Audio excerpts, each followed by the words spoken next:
happened in the 90s. Matt was the fat kid, Steve was the black kid. Life wasn't always great, but you know what was? The 90s. Happened in the 90s. Yeah! Freedom.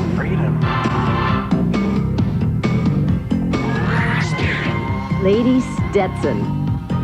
Independence. A declaration of independence. Wear it. Is it a hardcore I don't know if is marching band nerd the most hardcore of 90s nerds, Steve? That is hardcore. That's like immediate nerd. That's it was embarrassing. Top tier. You want to know a mortifying moment? It was mortifying because I was in marching band, so we had to go play at like football games every Friday night anyway, do a halftime thing, which was stupid, but you're like far away, and it's parents and shit. But when we graduated, we had to like sit with everybody, and then there was a moment in the graduation ceremony where they're like, the band, please stand and come to the... We had to like play in front of everybody, and I was like, oh God. On my knees, pretty please, kill me. Kill me, dude. I was actually good at playing an instrument, but I was so embarrassed by doing it, and I loved hanging out with the people in the, like Hans. There was a couple, Michelle, like those people. It was cool to hang out with those people, but I don't know I was just like, God forbid people see me walking around in this Perrysburg High School smock. They had like moose hats, Steve. We had to wear like a foot tall, furry, what I can only like compare to the thing Fred Flintstone wore at the lodge meetings, like that kind of shit. And I'm a 250-pound teen, Steve. I mean, this is some shit this is heavy weights. You're waiting for the jocks to come like pants you type shit, dude. It was mortifying. But hey, I did it, so whatever. I could never. You were a fucking jock, Steve. You're out there fucking just being a fucking baller. While I was sitting there eating Pizza Hut with fucking Ajay, Jet Li, and Hans after a fresh marching band sesh. I didn't play all 4 years. Halfway through, I said, fuck y'all. I didn't care about Perrysburg, anything. I didn't have school pride or any, like, fuck Yellow Jackets, fuck the football team, the basketball team, fuck Perrysburg as a record label and as a crew.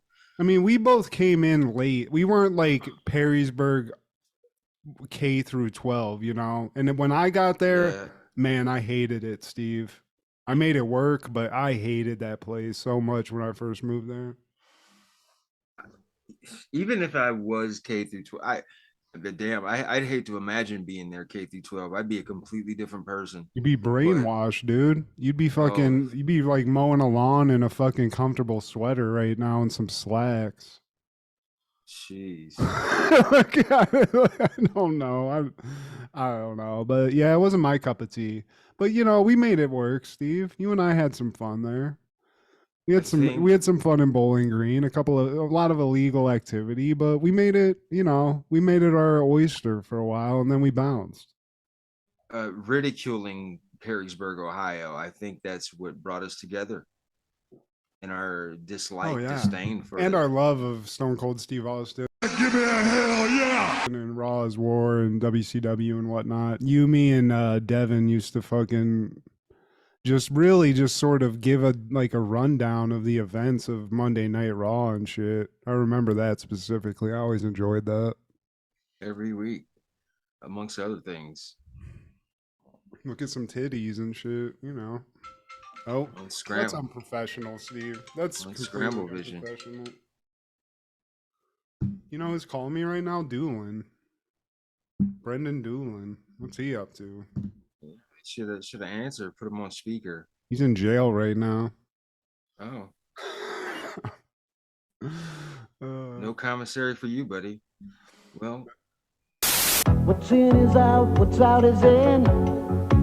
If you don't know, well, where on earth have you been? Don't try to sell me, I know what tastes good. misunderstood. Just give me what the doctor ordered. Just what the doctor ordered. Hey, give me a Dr. Pepper. What do you want? Hey, Dr. Pepper. Dr. Ordered. The taste of Swayze and we love it. Hey, boys and girls, this is Steve G and Matt G with Happened in the 90s, the show where we talk about what happened in the 90s. So get out your Kirby Puckett jerseys and your SWV tapes, because my heart starts beating triple time with thoughts of loving you on my mind. I can't figure out just what to do when the cause and cure is you. Whoa. I get damn. so weak in the knees, I can hardly speak. I lose all control, and something takes over me in a daze. You're so amazing, it's not a phase. I want to stay with. No. Man, some chick's panties are just dripping in your apartment complex, Steve. She's just Can't fucking, explain why my love. is that a leak? Is there a pipe leak? Or no? It's fucking Janice upstairs is fucking leaking right now.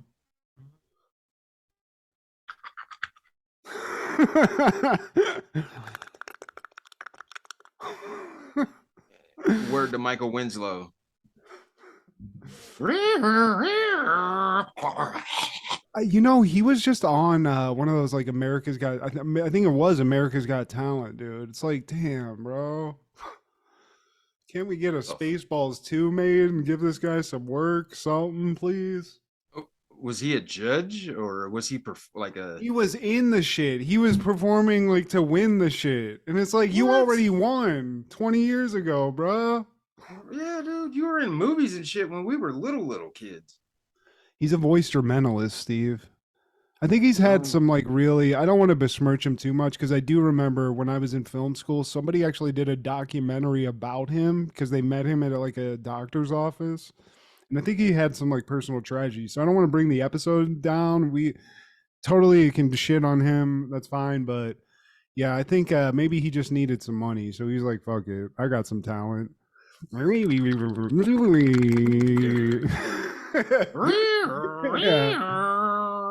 Crazy, dude. Bret Michaels is gonna be on there. You know, he's gonna come out, fucking do a couple of tunes next year.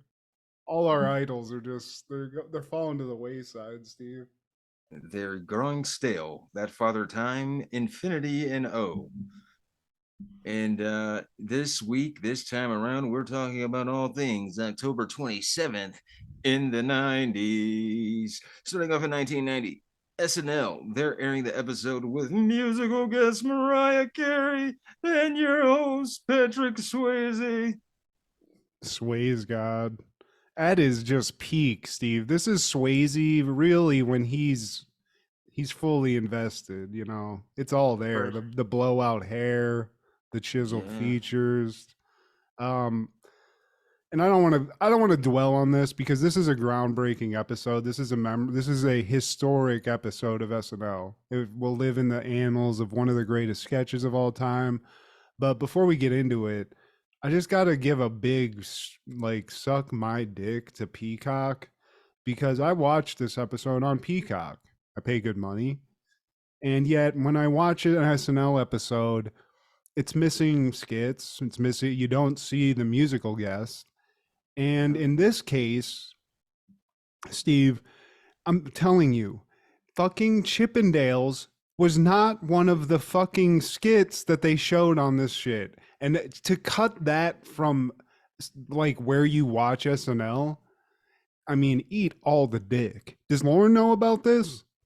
Oh, he totally knows about it. And I'm sure like the reason behind it is because it's available on on Farley's Best Of or something of that nature. They do that with a couple of these groundbreaking skits. And that groundbreaking skit is really, I think, the reason why we chose to cover it. Yeah, of course it is. I mean, dirty dancing, square dancing, great. I mean, this is a great episode of SNL. And I'm sure, and another thing, again, I don't want to dwell, we can leave after this, but you've cut the best thing on something that is probably top 5 moments in SNL history. I mean, this was something you saw, I mean, forever. And it, like you said, it's on his best of. But then this is a general complaint. First of all, maybe you cut a few things, whatever. I don't agree in cutting shit. I think you should put everything out there, put it all in there, including the music, because I get there's like licensing rights and whatever. There shouldn't be that. This is a historical document at this point. This is something that aired. And I think for like the musical artists like Mariah Carey, she doesn't need anybody's help. She's not losing anything if you show her on this. And the only thing that's happening is maybe some young kid who doesn't know who the fuck Mariah Carey is. I mean, shame on you, but there are those kids young enough where that happens. Maybe they watch this. Maybe they go, who the fuck's Patrick Swayze? Who's this Mariah Carey? And then they get to watch you and you get new fans. But they don't let you watch the fucking musical guest, Steve. And I think just let's get the higher ups involved here, because this is a tragedy. And this is a complete travesty of justice, because again, you've cut 100% the heart of this episode out. The greatest thing, one of the greatest moments in SNL history. If you didn't know about it, you wouldn't even know. All of that. And I mean, Sorry. that's what makes this episode that's what makes this episode 28 minutes. I mean, yeah, I mean, you had to let off some steam, buddy. So yeah, like it wasn't just the Chippendales skit that was cut. There were some other key moments of any SNL skit or episode, which was the opening montage. I mean the opening monologue. And I mean, from the review I got, it wasn't much. Patrick Swayze does like a little dancing bit, and I guess his wife shows up in the monologue. Oh, okay, that's who Lisa Niemi is. I was like, who the fuck is that? Yeah, and there's also a Hans and Franz that's not on this. I think they did a Ghost parody or a sequel parody skit. Yeah, pumping up with Hans and Franz. That one got a 5-star. It's a fantasy sequence of Patrick riding horseback, riding and eventually being joined by Franz. That sounds fucking hilarious. And yeah, the Ghost, they do that. That one got 4.5 stars, so we missed another good one. But then we run into a tax ad by the late Sam Walton, the namesake of Walmart. And this is a recurring bit throughout the episode. He offers $100,000 to anyone who opposes a tax hike. I guess that's to save his own back pocket. Yeah, obviously. It's for the rich. So he's like, you know what? You tell your governor that you don't want this to happen. Send a letter. You do that. Send us a copy of it. I'm going to give you $100K. That's all you need to do. And you know, he's pretty blasé about it. And this is the founder of Walmart, so the guy's got money to throw. And obviously this is important. But yeah, so that's the first one. We do get a dirty dancing thing at the beginning that we were able to watch. Or at least I was. And that one was pretty funny. It's like dirty square dancing. And you know, Swayze comes in looking just like Satan, basically. He's in like a black outfit. He's looking cool as fuck. And they're like, I don't know, you're not supposed to be here, but he has some piece of paper. And then I think it's like Phil Hartman, I think, is the guy that's like the square dance guy, and he's, you know, saying all kinds of dirty shit. You know, pull up their skirt and make her squirt. Stuff like that. Just a lot of weird shit. Yeah, lift your dress and dig in her crotch or some shit. Yeah, I think fucking Swayze even munches a little box at the end. Like he lifts the chick up and like motorboats her twat, which is pretty. You know, this is an SNL. I mean, this is getting pretty spicy, Steve. And that was actually the cold open. We totally skipped that, man. The dirty square dancing, and it's rare that the host shows up in the cold opening, but here we are. Something Swayze, also dude. Important. Yeah, that's the power of Swayze. And something important to note: this was Rob Schneider, his first episode as an official cast member. He had appeared in previous episodes, but he's officially and formally introduced in this one. I can't remember if he was in anything I saw, but yeah, this is the cast, Steve. When he becomes like the main cast, like all the hitters are here. I mean, Dennis Miller's still here, which we know you love. But there's also this hilarious weird sketch called Super Feud that's like this weird it's like a Oh my God. compilation of songs from these two feuding Latino like crooner guys. Swayze's one of them, and Dana Carvey's the other one, right? Yeah. Yeah, and they look like 80s stand-up comedians in the way they're dressed. They have like just wacky suits on. But Dana Carvey has got a like heavy child molester vibe in this. It's very weird. He had an eye job.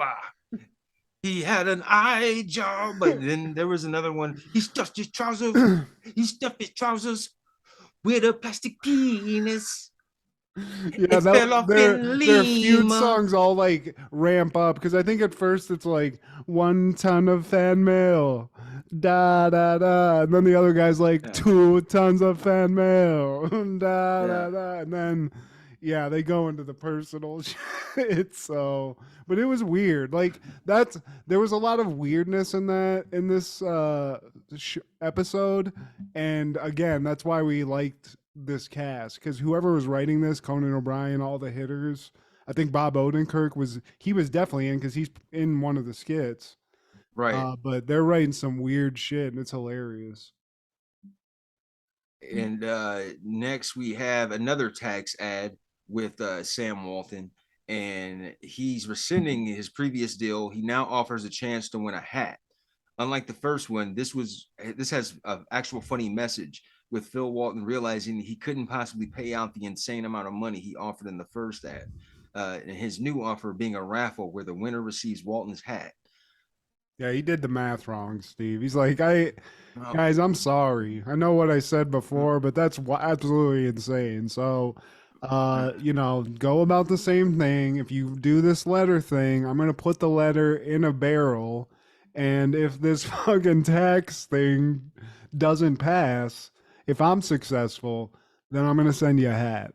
I'll pull your name out of the barrel. You're gonna get this dope ass hat. Jesus Christ. Again, weird, but dude, I don't remember Sam Walt like seeing Sam Walton. I always thought he was like the Wizard of Oz. It was just like this rich old dude that was just like in some high tower someplace. Like, yes, what? Look Like at these Dr. fat Claw. people buy chips. Like he doesn't have a face. He just pets his cat next to his Yeah. computer. He's got some fucking metal hands and spikes and shit. It might be Dr. Claw for all we know, Steve. I had never seen the guy. I'll get you, Gadget, next time. No! Yeah, so next we go into Weekend Update, and again, still Dennis Miller, and I'm with you. You notice how big of a turd this was, because first of all, Dennis Miller's fucking he's clean cut, he's a douche, and then we cut to what's his name, A. Whitney Brown, and I remember this guy like in a very small way. He looks like a child molester, and while he gives a very articulate opinionated thing about the government, how it works and how everybody's getting fucked over, I agree with everything he's saying. It's boring as shit. Yeah. I mean, he was a recurring guest on the show, and I believe he passed away.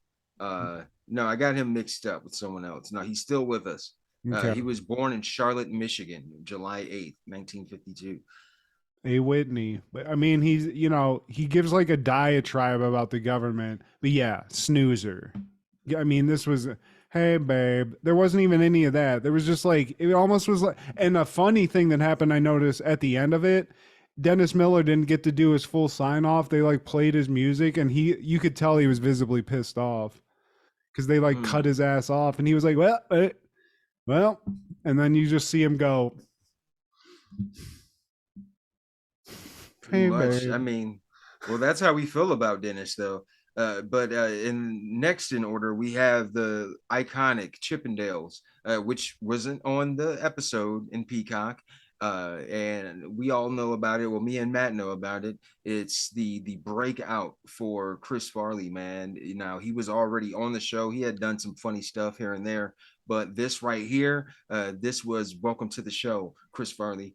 And imagine being there, 1990, and you're watching this for the first time, and you see this guy. He's a new cast member, and he just takes over the show.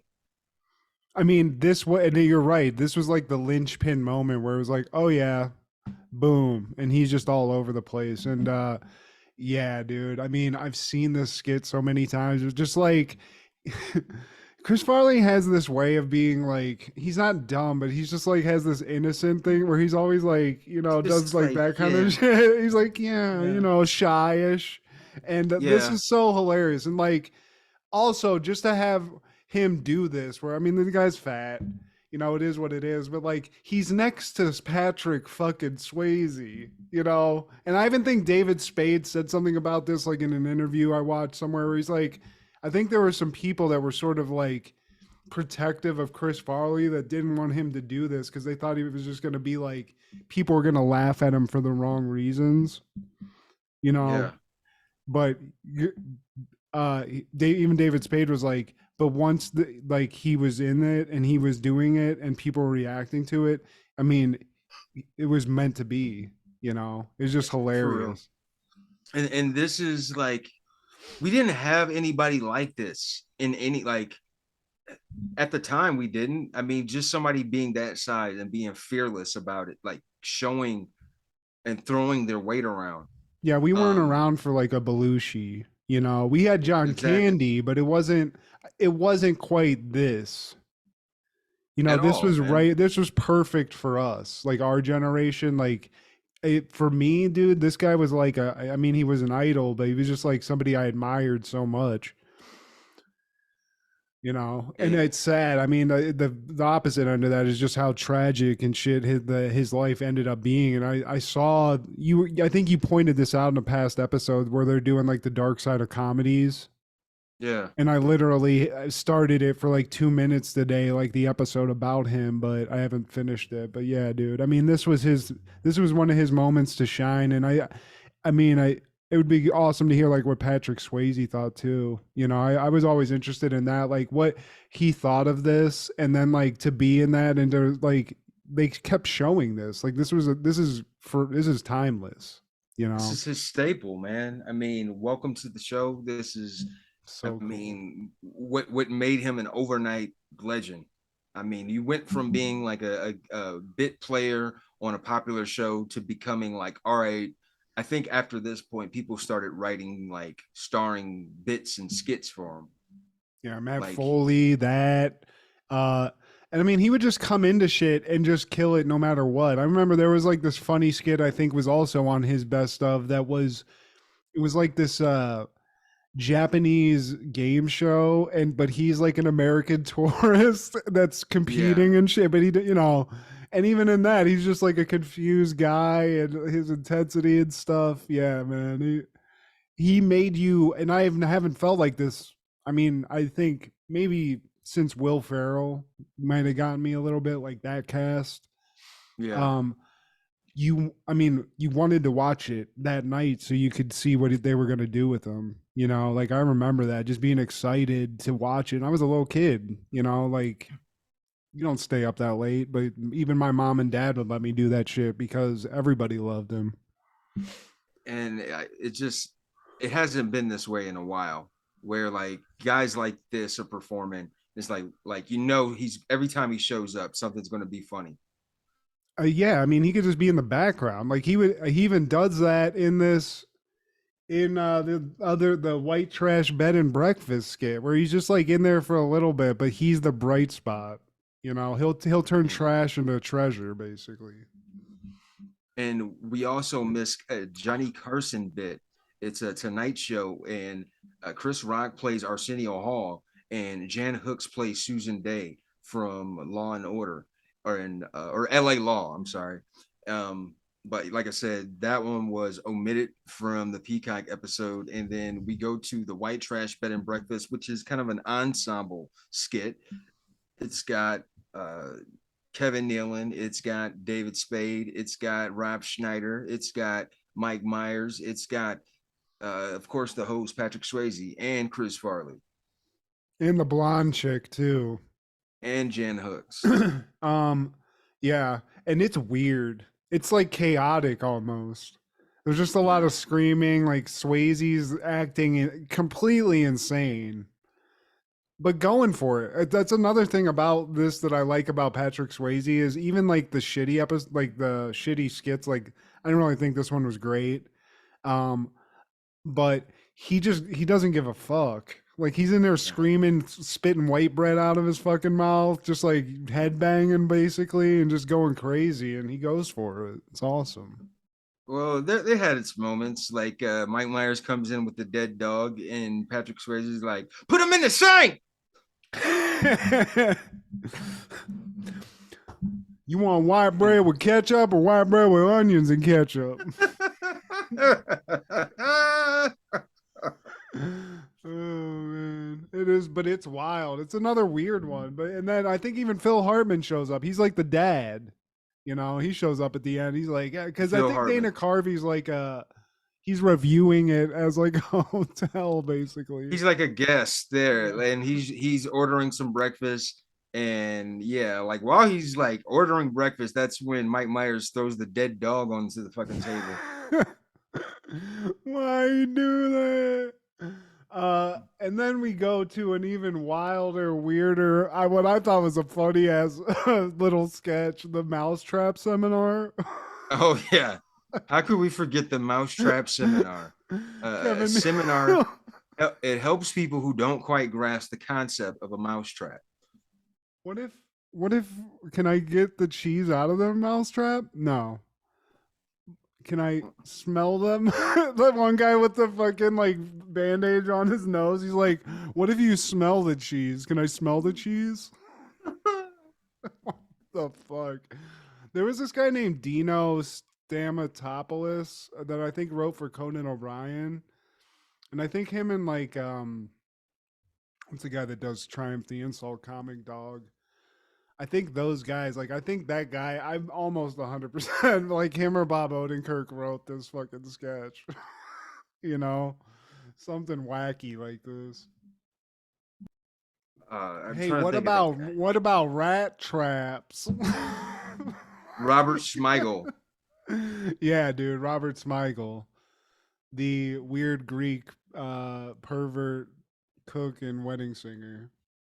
Yeah, I'm surprised nothing's came out on him yet. I guess just give it some time. It's the look, I think. I'm sure he's a perfectly good guy, but he just looks greasy.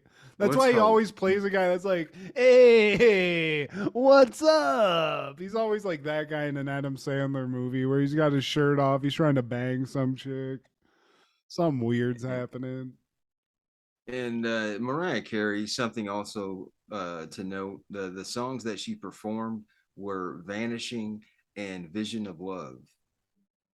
I don't know those off the top of my head, but I would have loved to see them, Steve. I'd love to see any of the musical performances. So, hey, Peacock, before we move on, just get your head firmly removed from, or just remove it. Get somebody to take it out of your ass. Because it's insane. The fact you removed that sketch from, again, it's one of the greatest sketches of all time. I get if it's on a best of, but why would you remove it from the actual episode you're showing on your fucking platform? Son of a bitch! And also in 1990, NBA Inside Stuff debuts on NBC with Ahmad Rashad and Hannah Storm. Ahmad Rashad, dude. After every Saturday morning cartoon show was done, this was what came on right after, Steve. Yeah, this looks like the background for a lot of our grade school picks. That's actually the background that I don't know if you saw those photos my wife got of our dog. Yep. This is the exact background behind him that I'm seeing, and that's hilarious. But you're right, man. It would be Saturday morning cartoons, Saved by the Bell, and then Inside Stuff, man. We started to become more mature as kids. It's like I'll go from the kid stuff to the high school stuff to the NBA stuff. Yeah, I'm gonna be the next Jordan. No, not really. I Yeah. like that McDonald's cup though. I'll take that. Super Yeah, size my hell kids. yeah. Let me get that. Let me get that Dream Team cup stat. And hey, bring those back. If you're gonna make adult Happy Meals, make it something worth our while. Sorry, Steve. I'm really got a lot of grinds or gears grinding right now. But back to Ahmad Rashad. Yeah, I love this. And sometimes Muggs, he'd do like I don't really remember what that happened in the show. I think it was like showing like they do like a little thing with an athlete. Like maybe It, Muggsy Bogues would come on or do some shit. I don't they do remember the little structure. they do little feature stories like little interview with Alonzo Mourning. They'll do a little interview with Muggsy Bogues or interview with Sean Kemp. Like, hey, how do you train, Gary Payton? And then they'll do a little talking piece with you know, maybe one of the coaches. And then of course there's going to be an episode with MJ. Oh yeah. I mean he had to come on exactly. Maybe Shaq would come on. They'd get a hitter every once in a while. You'd be like, I'm definitely gonna watch this. Even if it's But right at the end, I'm watching this shit. like this is early 90s, 1990 to be exact, and it was stuff like this that helped make these NBA players household names. They started become head and shoulders above the other sports, more so than MLB, more so than NFL. Of course, we had our Emmett Smiths, Barry Sanders, Joe Montanas. Then we had our Kirby Pucketts and Ken Griffey Juniors. But these guys, you got to see more of them, see their personalities, and sometimes go into their homes with Ahmad Rashad and Hannah Storm. Hannah Storm looking like she's about to run for office. Yeah, for years, Hannah Storm can get that work. She still can get that work. Sure. Ahmad Rashad also just a legend, dude. I don't know. He's got that voice. He was made to like do sports broadcasting. And he was an athlete also, so correct? Well, yeah, he was a Pro Bowl running back for the Yeah. Minnesota Vikings, and he was also the ex-husband of Felicia Rashad, the goat of TV moms, in my opinion, uh, Claire Huxtable. Damn. Ahmad was getting into Claire's draws, dude. Yeah, in real life, no TV, no live audience. Oh boy, no, with the Jello pudding for Theo and Rudy. Shout out to Ahmad Rashad though. Definitely I forgot about NBA inside stuff, Steve.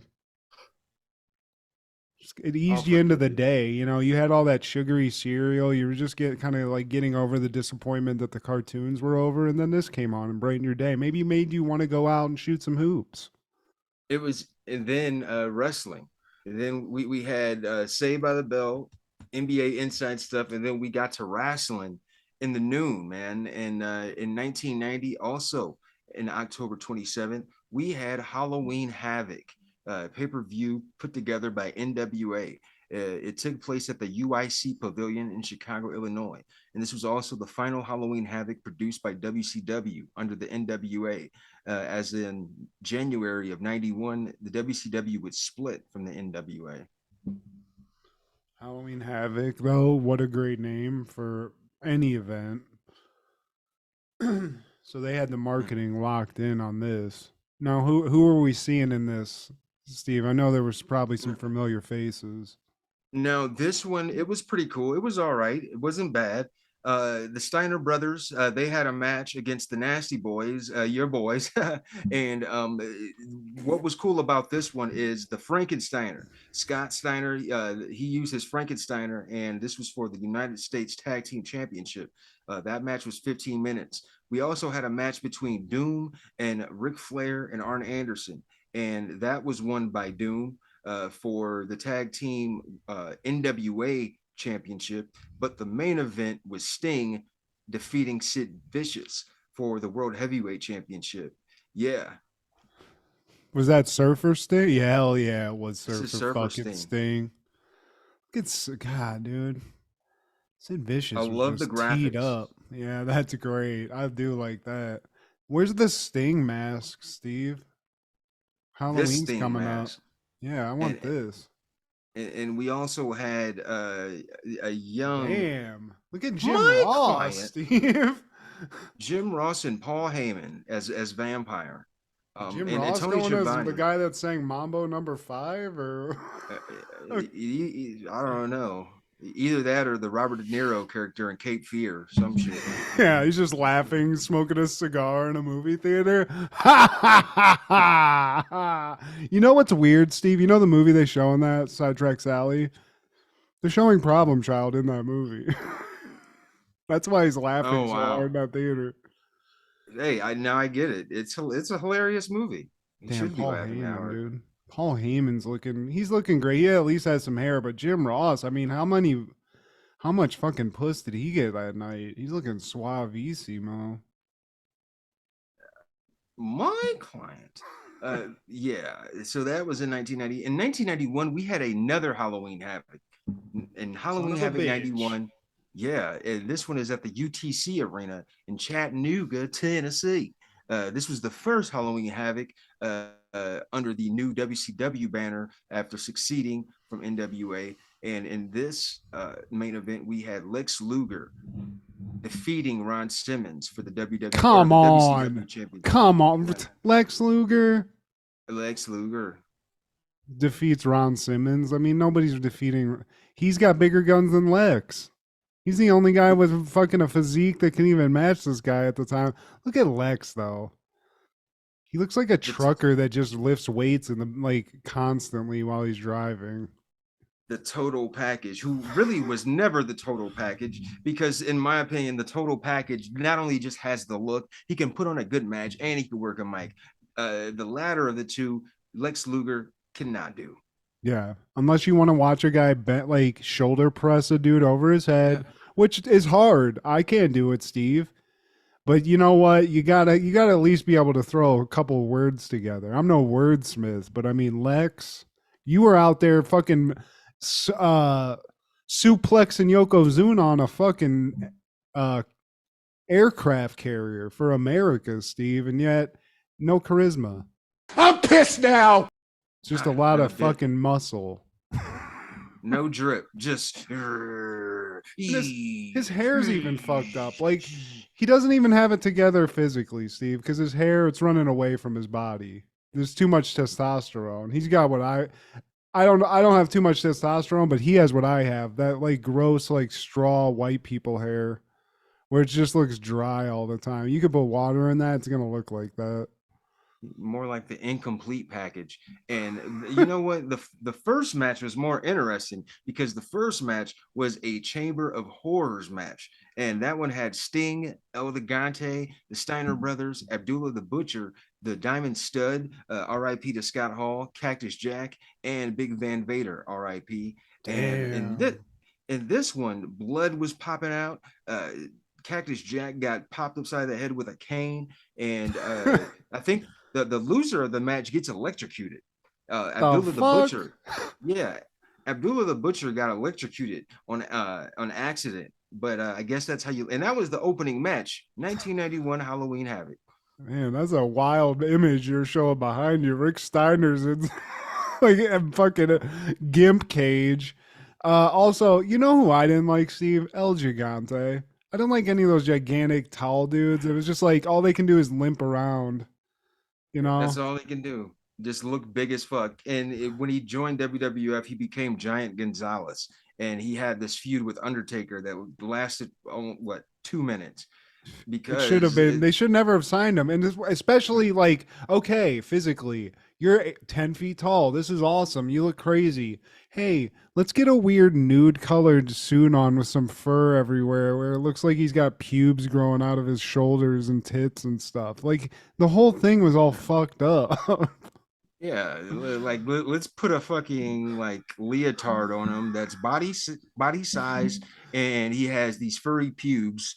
And muscles drawn in. It's we got to make this guy look crazy. It's no, this looks like some fucking Kmart costume that you fucking made stretched onto this fucking gigantic dude that you found, who really, I mean, no disrespect because he's dead, right? Yeah, R.I.P. to Giant Gonzalez. Yeah. Guys that big don't live long. It's you get a little, and even him, he had his time to shine, and wrestle and whatnot, but like it didn't last long because I mean they can't do it. They're fucking something snaps. There's only so much you can do. He That's why. reminded me of Sorry. like the guy. He was like the True Value Richard Simmons. He would be on like early in the morning before we went to school. He would do like this aerobic show on like PBS, and his costume was like drawn on muscles and shit. You know what I'm talking about? Hell yeah, dude. Hell yeah. That was super weird. Dude, I forgot about that. That almost seems like something you'd see in like a Mr. Show episode, like it's fake, you know, but that was a real thing. I'm gonna have to try to look that up. And it was on for years. I remember that fucking guy, whatever his name was. But you know somebody who probably didn't watch Halloween Havoc 91 on October 27th, Matthew? Who? Probably Twins pitcher Jack Morris, because him and his baseball team won the World Series. Those Minnesota Twins beat the Atlanta Braves 1-0 in 10 innings in Game 7 at the Hubert H. Humphrey Metrodome. This is their second title since moving to Minneapolis, and Jack Morris was the MVP. Was Kirby Puckett on this team, Steve? Kirby Puckett was totally on this team, and he was looking like he was about to have a seizure running those bases. I mean, dude was hitting them out of the park, Steve. That's why he hit home runs, so he didn't have to run too fast. Reminded me of. I can just take like a little leisurely stroll here instead of fucking run my ass off. It was like Herman Munster running. I always like the Minnesota Twins hats for some reason. Simple. It's not a crazy design, but I always wanted one. I like me some. I don't mind them. Curb stomp, whatever you want to call them. I mean, that's the Twins legend right there, Steve. And I don't mind the Twins. They never gave me issues, despite being in the same division as my tribe called Guardians. But this World Series is considered by many to be one of the greatest, if not the greatest, World Series. With 5 of its games decided by a single run, 4 decided in the final at-bat, and 3 going into extra innings. In addition, the suspense of the outcome of many of its games, the series had other highlights. For example, the series deciding 7th game was a scoreless tie, 0-0, through the regular 9 innings and went into extra innings. And Minnesota won 1-0 in the 10th, and Jack Morris was the pitcher, having a complete game. Damn, he pitched 10 innings? Yeah. Insane, right? He had one of those like big ass ice packs that dude had on, and Tom, what's his name? The guy in fucking Major League, the catcher. Wild Thing. Yeah. No, the catcher, the guy who's the catcher, he was old and shit, falling apart. He had like giant ass ice picks on, or ice packs. Dude, I'm too high to talk. You're talking about I can't. What the fuck was his name? I keep wanting to say Tom Sizemore, and it's definitely not right. No, he was in that movie The Substitute. Yeah, which was also in the 90s. God damn it, Steve! Tell me who fucking was in The Substitute and who was in Platoon. Tom. It's got to be Tom something. Please tell me it's Tom. To everybody, sorry, we're potheads. Tom Berenger. Tom Berenger, hell yeah.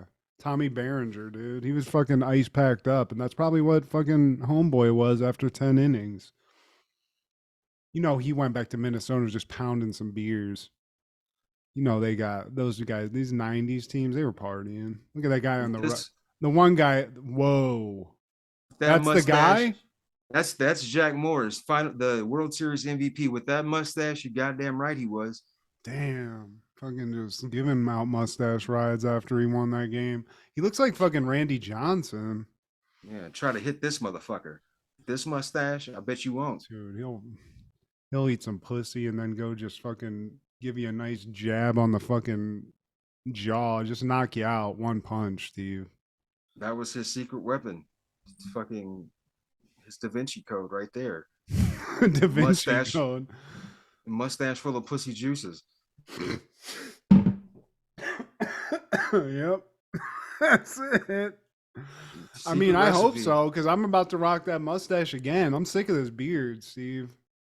need to get back into them Tom Selleck days. I'm looking good. I'm looking right and tight. I need to get this mustache and fucking show It's the there. world.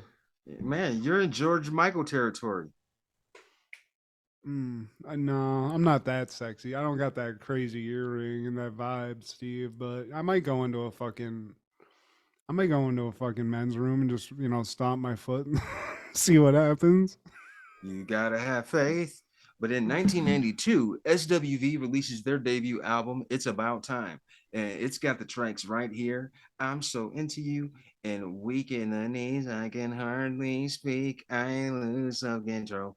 That shit goes hard in the motherfucking paint. I was not a huge SWV fan, but I've dated enough black chicks. I've heard a lot of SWV, Steve. So, Oh my god, I love this album. I can't tell much about any albums after, but of all the SWV work, this is the one. And it also has the track "Gotta Be Downtown." That's the only way to find my love. You know what they mean when they say downtown, right? eat that booty, Steve. You got to eat that pussy and that ass. And back in the day, Damn, Sam Jackson, that shit. I eat everything. I eat the pussy. I eat the butt. I eat every motherfucking thing. Yeah. back in the day, our R&B songs had innuendo. You had to decode the lyrics. Now these little kids, they're just out and about making the whole songs with eating booty in the fucking chorus, in the lyrics, in the verses, eating pussy and sucking ditties. Yeah, it's just like we didn't have to do the homework. Now, like back then, you had a nice little New Jack beat. You gotta go downtown. Oh, shit, bitch, I am downtown. All right. Oh, she meant downtown. It's a roadmap, Steve. They didn't need to like just tell you flat out. They need to let you figure it out too.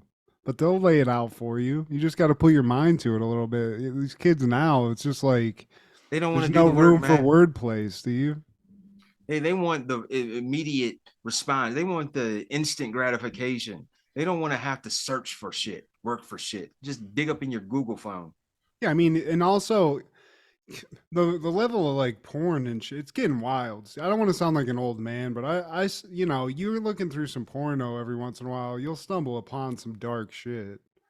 And this is one thing I heard brought up, and I just want to, around the horn on this one, Steve. Do you think I'm a firm no in this? I just don't think it's physically possible. Do you think a triple anal situation is possible? 3 dicks in the ass at once. Cocaine's a hell of a drug. I don't think mechanically there's any, unless you have a guy with like a 3-foot dick that can like go in between the other guys, in some way. It's possible, but it's also hardly possible that all parties involved will survive after said instance. I mean, the chick's dead because if that guy's got a 3-foot dick, she's about to be spit roasted on that thing. And also, just sound off in the comments, guys. Do you think a triple penetration situation is possible now or maybe in the 90s? Is this 90s related? Probably, because, maybe Ron Jeremy did it or something, Steve. I don't know. Vaginas are supposed to stretch, booty holes are not. But also in 1992, various artists released the Aladdin original motion picture soundtrack. And the only reason I'm bringing this up is because it had a whole new world, a whole new world. A new fantasy. Yeah, I mean, that shit was fire, dude. Aladdin, dude, rest in peace, Robin Williams. Because, I mean, that's really why we were all going to the party, but... Fuck yeah. And we disavow the knowledge of that weird live action. I didn't even watch it, but I saw it on like a plane one time. I saw 5 seconds of it. I was like, nope, can't do it. No, I watched the first, like the opening scene, and same. And I likes me some Will Smith, but like, man, nah, dog. I definitely am not talking shit about Will Smith. Well, I am not, but that movie was some hot trash. This is in no way an indictment on you. But shout out to Regina Bell and P.O. Bryson. But also on that same day, AC/DC releases their live album. And Matthew, what do you know about some AC/DCs? I mean, they're all over the place in the '90s. You know, Thunderstruck, all the hits. I can't name names, but we all know the ones. For those about to Yeah, rock, like that. The we whole thing. I say. love AC/DC. I don't know if I would like to see them now if they exist or if that's even possible. But Nah, probably dude, not. AC/DC used to get. I mean, just fire up music, dude. Fuck yeah. And thunder. Fucking Varsity Blues, dude. The '90s brought them back too. We were using their fucking music all over the place. And Beavis and Butthead. Hell yeah, dude.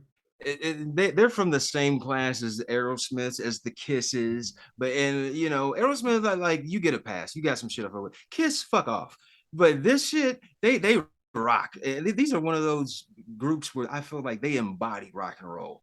Yeah, The hell original yeah. guy, the original guy was so hardcore, he died. He smoked cigarettes every day. Bon Scott, he was a badass. He would get into bar fights, and he was living, breathing rock and roll. But the guy that replaced him, Brian Johnson, he rocks just as much. He basically took that baton and was like, there was no help from you.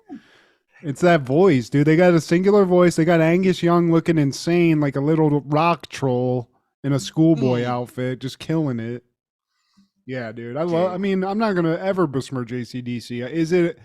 Was it something I listened to constantly? No, but dude, I mean, like I said, they had that shit on movie trailers, in movies. I mean, it just gets you fucking listen to it and just lift some weights or something. Do something. Man. Get fired up. They get you shrill. As someone who probably didn't purchase any of these albums, October 27, 1992, was United States Navy radio man Alan R. Schindler Jr. He was murdered by shipmate Terry Helvey for being gay, precipitating debate about gays in the military that results in the United States don't ask, don't tell military policy. Well, I was gonna make a joke, and I'm really glad I didn't because I would have put my foot in my mouth. But man, that's crazy. Yeah. And then that was in the Navy, right? In the Navy. That was always the thing. Why? Maybe that was why this was like the Navy was always like the gay military. You know, like that was always the joke. I think. And no one's looking. Hey, tragic. That sucks. Yeah. Be gay. I mean, fucking do whatever. That sucks. Be gay and join the military, because I tell people I'm not doing the shit. So if a man just happens to be on the homosexual side of things and he wants to sign up, fucking little, are you going to sign up? Are you no, shut the fuck up then. Plus also you got to think about this in like mental warfare too. I mean, if like put yourself in the boots of a soldier, you're going up against an American army just filled with gay dudes. You're going up against jack dudes anyway. They're Marines. But then not only are they going to come take over your town, they're going to fuck you in the ass. And they're going to enjoy that shit a lot. And you're not. So, I mean, that's like some mental warfare shit too, where they're like, this is crazy. This guy fucking spit roasted him. This is fucking insane. I'm wild. Back for more. That one thing you did, I kind of... the AC did. That destroy. Down. Can you touch under my mustache? No, we get at the knees. Down. Can you play with my hairs? The natural curly hairs? Please do touch. But in 1995, October 27th, Goosebumps debuts on Fox Kids. Hey. Was it Are You Afraid of the Dark? Absolutely not. But I loved these books when I was a kid. This was like when that book fair shit came to town. Michael Jordan poster, please, and a Goosebumps Corvette. book. Maybe a Ferrari. Corvette. Ferrari poster. And I remember this fucking puppet guy, this ventriloquist doll. He looked like the football coach for Perrysburg High School. Yeah, dude. Coach fucking, touch on people. Oh man, what was his name? Something Crunchy. I don't know. But in the movie, they made a movie of Goosebumps a while back with Jack Black. Yeah. He played like R.L. Stine, but he also did the voice of that puppet, and it was awesome. But this show is great, dude. What was your favorite Goosebumps book, Steve? You had to have one. I don't think I own one. Oh, what? Yeah. The one with the No. camera that when you took it, it showed like how you were gonna die or whatever. That one, that's a good book. And this was kids' books. It's wild. It's I pretty mean, it dark. had a huge following, man. I mean, I had friends who like collected these, man. I just wasn't one of them. I still Uh, have my mom saved all my shit. I have a box full of Goosebumps, Steve. I don't know if they're worth anything, but you know, if you want to read the slime mon or whatever, you know, I got it. You want that good shit? I got it. I'll keep that in mind, buddy. Mhm. But in 1995, Copycat premiered in theaters. An agoraphoric psychologist and a female detective must work together to take down a serial killer who copies serial killers from the past. Directed by John Amiel, starring Sigourney Weaver, Holly Hunter, Dermot Mulroney, William McNamara, and Will Patton. Hmm. I'm pretty sure I've seen this on HBO. Damn, now that I saw that the poster, I definitely remember that. It seems like it's a good movie. It got like middling reviews, you know, in the sixes, maybe a seven here and there. A lot of murder like suspense movies in the 90s. You don't man, I don't know what's going on with movies now. I feel like there's genres of movies that used to be like really common movies and there's just not a lot of that shit anymore. But I don't remember you said Sigourney Weaver's in this. Yeah. Huh. Well, And, she's and a it badass, but I don't remember this movie. and it seemed like these kind of thrillers happened like predominantly in the mid 90s, mid to late 90s. When did But Seven come out, Steve? seven was 95. So there you go. I bet Yeah. that's what fueled it. Uh, And maybe Natural Born Killers too. A little bit. Natural Born Killers, that was like 94, I want to say. And Unusual Suspects was 95. But also 95, October 27th, Leaving Las Vegas premiered in theaters. Ben Sanderson, a Hollywood screenwriter who lost everything because of alcoholism, arrives in Las Vegas to drink himself to death. There he meets and forms an uneasy friendship and non-interference pact with prostitute Sarah. Directed by Michael Figgis, starring Nicolas Cage, Elizabeth Shue, and Julian Sands. Dude, And I used to love Elizabeth Shue, Steve. I had the biggest crush on her. And this movie's got a lot of her and a lot of nakedness. and I do remember seeing this when it came on HBO. But I don't remember getting the accolades like it got. Cage received a Golden Globe Award for Best Actor and Academy Award for Best Actor. Shue was nominated for Golden Globe for Best Actress and Academy Award, a Golden Globe for Best Actress. Film also received nominations for Best Adapted Screenplay and Best Director. Yeah, this movie is super dark. It's not really fun to watch because it literally is a guy like killing himself with booze, and it's sort of like they mix a little like they try to like redeem him with like a love story with this hooker, but yeah, it's wild, and this isn't like Nick. This is Nick Cage like acting. He's not acting like Nick Cage a lot, you know. He's not the Aloof.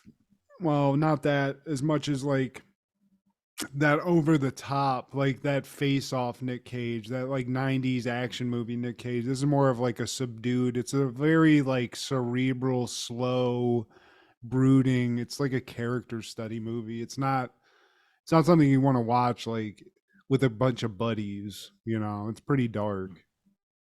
Yeah. And also in 95, Powder premiered in theaters. The film is about Jeremy Powder Reed, who has an incredible intellect, as well as telepathy and paranormal powers, like controlling lightning and magnetism. It questions the limits of human mind and body, while also displaying society's capacity for cruelty and raises hope that humanity will advance to a state of better understanding. It will not. No. And this movie was stupid. I mean, that's very idyllic what they said, but I mean, basically, this guy is he's in a. I don't remember like everything about it. I just remember he was locked in a basement. Then he's smart, and he has like weird phenomenon powers. But then, yeah, there's like magnetism. It's a whole thing, and it's just very disturbing to watch because he looks like Death from Bill and Ted walking around. He You know, totally does. And it's directed by Victor Salva, starring Mary Steenburgen, Sean Patrick Flannery, Lance Henriksen, and Jeff Goldblum. And the film was a financial success, but the critical reviews were mixed, and the film's release dogged with controversy due to the director Victor Salva's prior conviction for child sex abuse. That's dude. I forget. I like saw that on like a internet video thing. I was like, what scandal could have Powder been about? But yeah, that dude was like some sort of sick fucking child molester.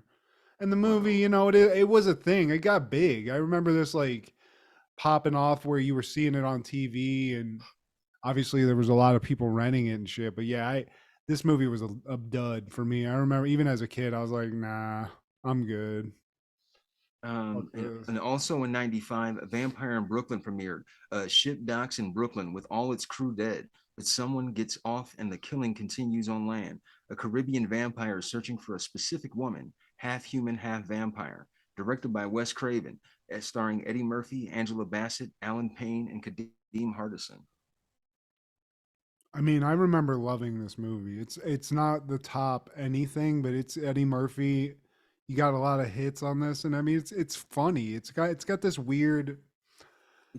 I don't remember it being laugh out loud funny a lot, but it's got like a comical. No. It's like over the top. It's like one of those old like 90s almost Don't Be a Menace to South Central movies, but not as.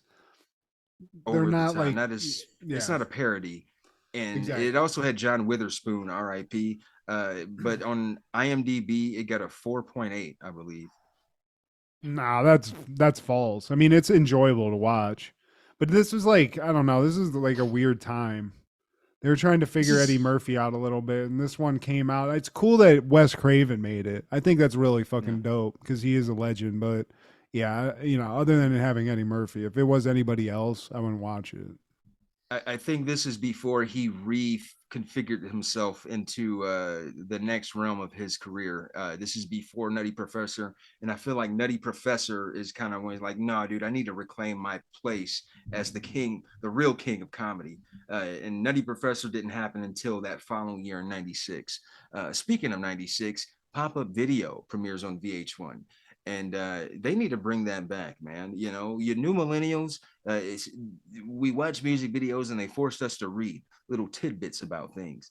Like, oh, George Michael got arrested for some obscenity charges. That's good to know. Little Snapple facts for you while the videos. But I love this too. I mean, this was one of the only reasons to watch VH1 for a while, Steve.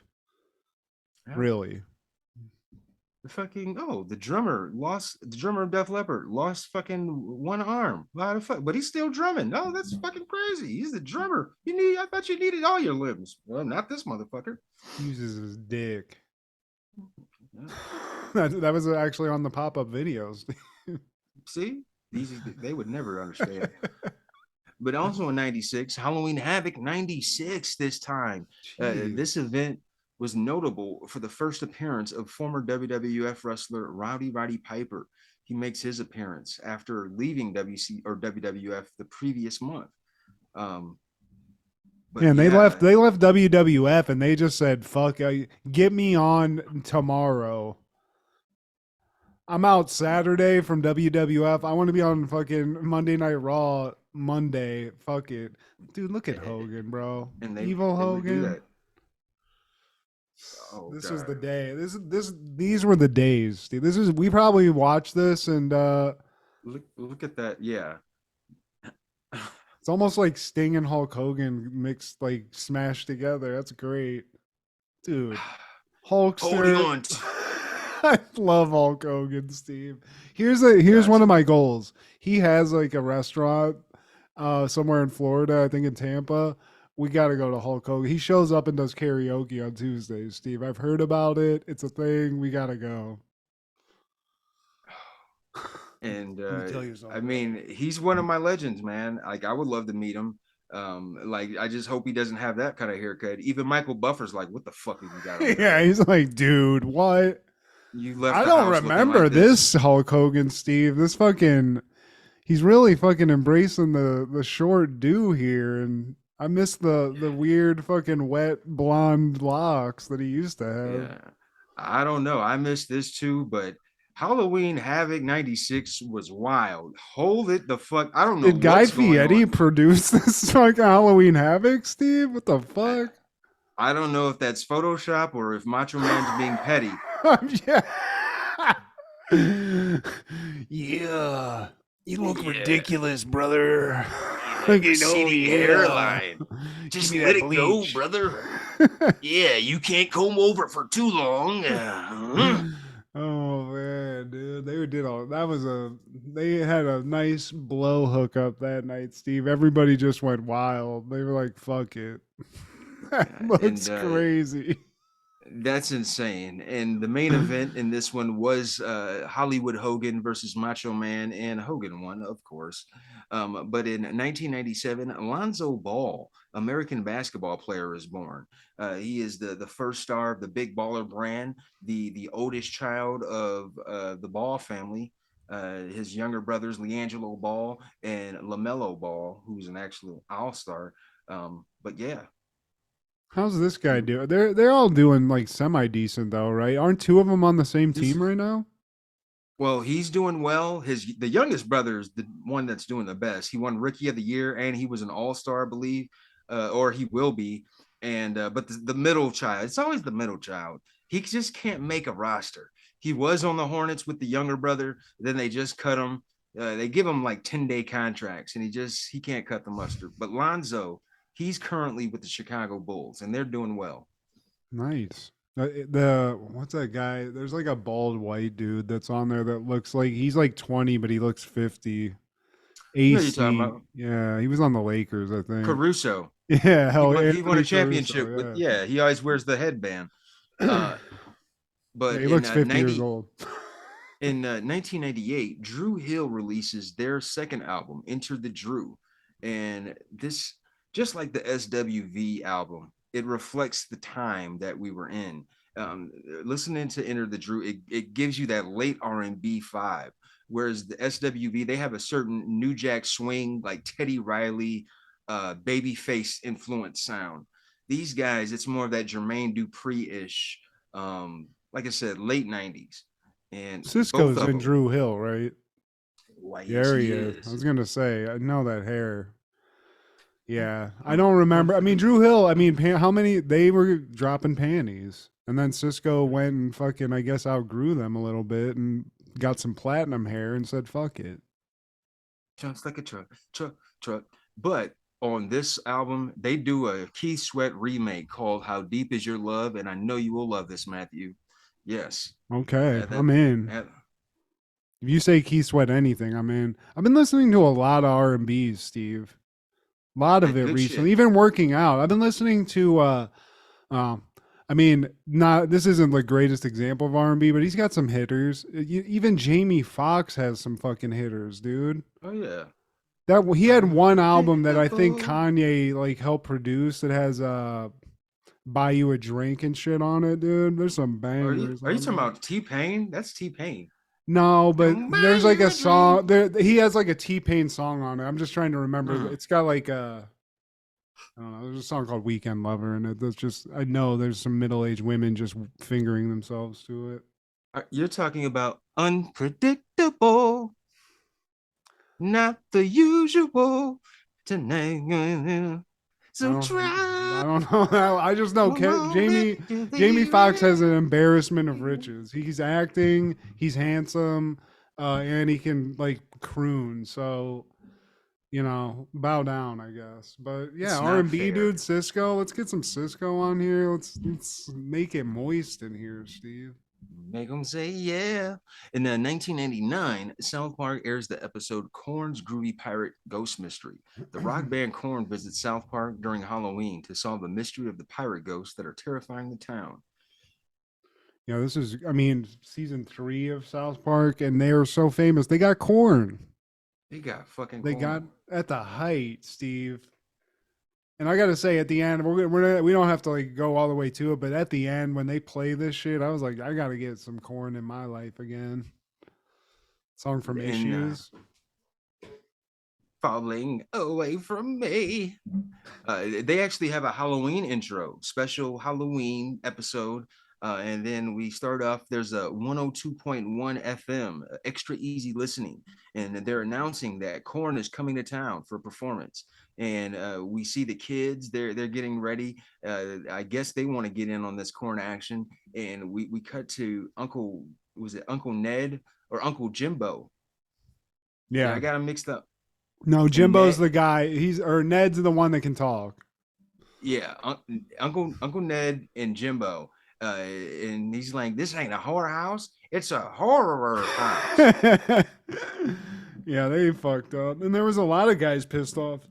Apparently there's some illiteracy issues going on in South Park, but yeah, they got a horror bash. Korn's playing it. Kenny, of all the costumes we see, Kenny's got like this insane like RoboCop robot The enforcer. shit. Yeah, dude. Which is, people sleep on the enforcer robot. I like, when seeing this episode, I was like, damn, I forgot about that. That's It was such a cool design. I mean, it got overshadowed because it had RoboCop in it, which was infinitely cooler. But I always thought that one, the Walker one, I was like, man, they killed that. Yeah, hell yeah. It never worked right, but hell yeah, it was dope. And somehow Cartman winds up in the spooky laboratory. As soon as he goes in there, Dr. Spook-a-Lot, he fucking blindfolds him. He dips his hand in eggs, saying they're eyeballs. And Jello. Dude. Yeah, and then he sticks his hand up a pony's ass. He's like, yeah, this is cold spaghetti. Come on, guys, see this. This is the innards of a dead body. What the fuck? And then he's going around saying his hand smells like spaghetti all the time, Steve. And as they leave and Carter's got a shit smeared hand, Father Maxie comes in. He's not into this. He's a priest and he's against Korn and their demonic satanic music and their aggressive violent music, Steve. He's not into it. And he says that they shouldn't be doing this. Yeah, or Halloween celebrations in general, because it's the devil's work. And he's just a fucking party pooper. Negative Nancy. Meanwhile, Korn's on their way to South Park. And while they're there, they run into the pirate ghost. Yeah. And I mean, the kids are actually warned about these pirate ghosts by these fifth graders. There's like some fifth graders that are always like harassing the kids around this time of South Park. And they're like, yeah, you better watch out. We're on the docks and the fucking pirate ghosts are going to get you. So they're all freaked out. And then we see Korn. And like the thing that we have to sort of describe to people is that this episode is kind of set up to be like Korn is basically the Scooby-Doo gang. You know, so they're in a van. They're in the Korn van with some weird alien duck chicken thing, Niblet or some shit. Niblet. Yeah. But they come to South Park, and sure enough, those bullies were talking about some weird pirate ghost, and Korn sees them. And something's afoot here, Steve. The gang's on it, possibly. Niblet. Gee, Scoob. And yeah, shout out to the influence of Scooby-Doo, because even the animation style for Korn, they try to like mimic that old school Scooby-Doo animation. Yeah, definitely. With the ghosts, the pirate ghosts or ghost pirates or whatever they are, whatever you want to call them. Yeah, they definitely pulled that one off. Awesome. But also the kids are like, yeah, fuck this. You're not going to bully us, fucking bullies. So what happens is then, one thing, Cartman's very excited about Halloween, and he's excited because that means Christmas is almost here. So he's going to start picking his presents out. So he goes home. He's looking at the catalog. We all used to do this. I remember getting a J.C. Penney catalog when I was little. I'm like, hell yeah, this Transformers thing, want that. You know, did you get it? I don't know. But while he's doing this, the boys come in and they're like, look, we got to go, Cartman. Bring your fat ass here. And one funny thing in this scene, they keep calling Cartman fat, and Cartman's mom keeps laughing every time. They're like, yeah, fucking fat ass. And she's like, I love that. But they're going to go dig up Kyle's recently deceased grandma because they're going to fuck with these kids with a dead body. They're going to bring out a real ghost, Steve. Fifth graders aren't going to scare us. We're going to scare the fifth graders. And while that's going on, Cartman, he's in anticipation for Christmas already. and there's a package that comes to the house, and it is a Antonio Banderas blow up doll. And It's Cartman, anatomically correct, Steve. yeah, Cartman always thinking me, thinking this is a gift for him, not realizing that it's for his slut of a mom. I It mean, even this has a thing's fucking ready to package. go, Steve. I think it's got a fucking banana in the hammock ready to go. The package has a package. This Cartman, I mean, god damn. Get some real dick. But so they go dig this body up, Steve. Kyle's like, I don't know, guys. This isn't right. And Sam's like, fuck that, you little bitch. We're digging this old bitch up and fucking freaking these people out. So they pull this dead ass woman out of the ground. They actually do it, drag her ass to the dock, and hide her at the dock so they can get her in the morning and use her to fuck up, do something. I don't even know what the plan is. Yeah. So they drop the body off. I mean, so many things could have gone wrong here anyway. But the one thing that does go wrong is they leave the body in a hiding spot, but immediately a dog comes and just pulls it away. Little dead body chew toy. Yeah, he's about to get some fucking serious indigestion for sure. And we later find out that the Halloween haunt is canceled because of the pirate ghost, of course. Yeah, they show up and a pirate ghost shows up and somehow they figure out how to shoot a cannonball and like do something with a ghost cannon. So I don't know. We get an explanation at the end and I'm not really sure how it all adds up, but yeah, so the pirates get the fucking thing canceled and Korn's like, well, what the fuck? And as this is also happening, you know, grave has been desecrated, Steve. So the next morning, this crew comes from the cemetery and they're like, Mrs. Cartman, we have some news. Your mother's grave has been robbed. She's gone. She's like, oh my God, what's going on? And he's like, well, we don't know, but usually these guys most likely are fucking this corpse. And they go through like many details of like what's going to happen. They're like, and yes, she's dry. So they got to throw massive amounts of lube in there. And it's just like a squirty mess. Maybe they're creating new holes to fuck. Who knows? Well, it was Kyle's grandma. You said Cartman. Sorry. Yeah. Kyle's grandma. My bad. And they're looking for the corpse. And Cartman's like, yeah, she was crunchy and cringy and stuff.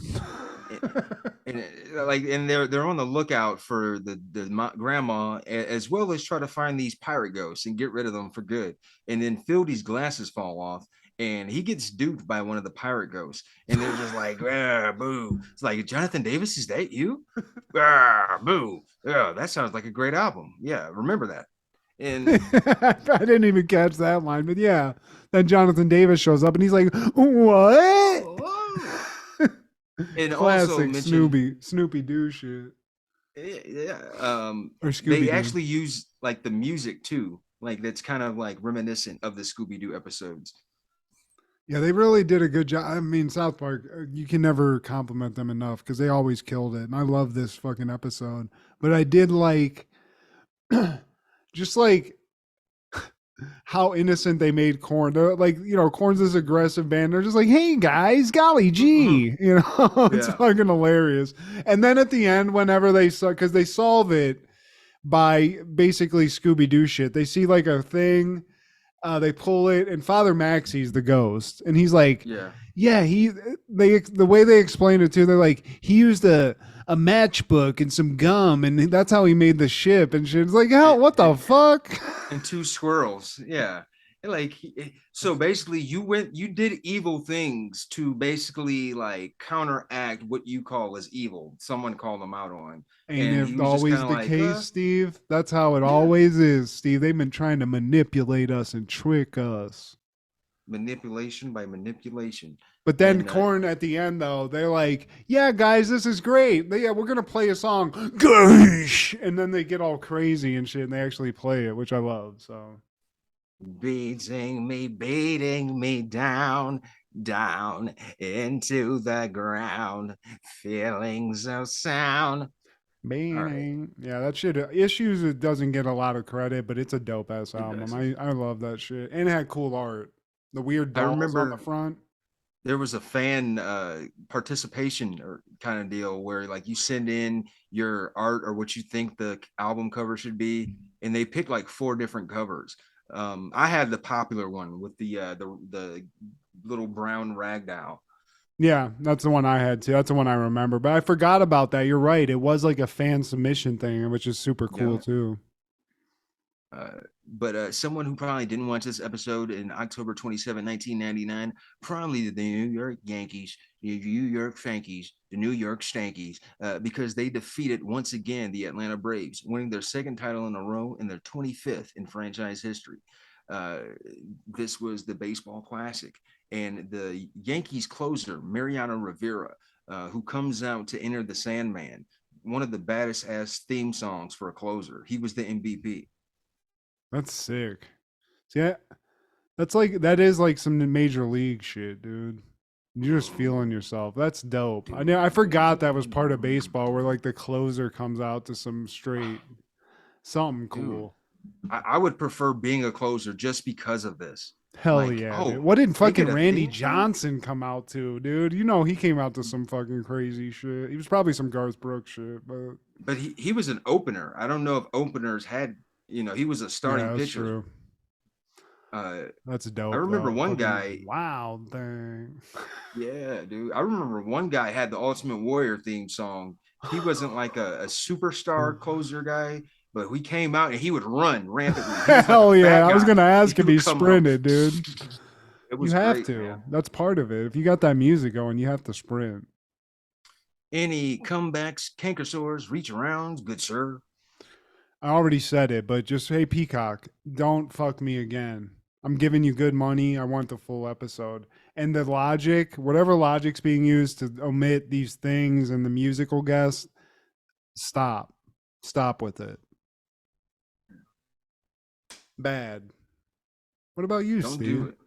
Stop it. Well, I would just like a brief rundown of all of the October 27th Halloween episodes. In 1992, Roseanne had Halloween 4. And 1994, Living Single had Trick or Truss, and Family Matters had Walking My Baby Back Home. Goosebumps had Haunted Mask. Hanging with Mr. Cooper had Halloween. Simpsons in 96, they had Treehouse of Horror 7. And believe that's it. We got some good ones. Got some bangers. You could check out some of those on HBO Max, some of them on Hulu. But yeah, believe that's it, man. Yeah, I mean, I love a good Halloween episode, but we had to cover SNL, Steve. I foolishly had thought to. I was going to get to see that one skit because that's what I wanted, and I did watch it. I have it. I'm gonna put up some parts of it because we talked about it. But yeah, dude, Treehouse of Horror though, I used to love that shit, dude. Those were always fun to watch. Yeah. And that Chippendales, that's available on YouTube, readily, widely available. And I will be at Chippendales stripping very soon. Yes. Once I get this workout just really fine tuned in. I mean, I'm right there, Steve. Give me a fucking bow tie and a fucking banana sling. I'm there. It's gonna be I kind of have like old Stretch Armstrong body, but we can make it work, dude. If Chris Farley can, I can. I got it. Coming to the main stage, Vanilla Rope. I'm just here to put myself through school. Vanilla Ice 2. Please like, share, subscribe, and comment. Please ask your sister, can we spend a night, please? Check out Over the Culture on Sundays. Crushgasm with Kendra. B3F Podcast with Joni and Steve. And Don't Worry, B Movie. This is Steve G and Mad G with Happened in the 90s. Happy Halloween, bitch.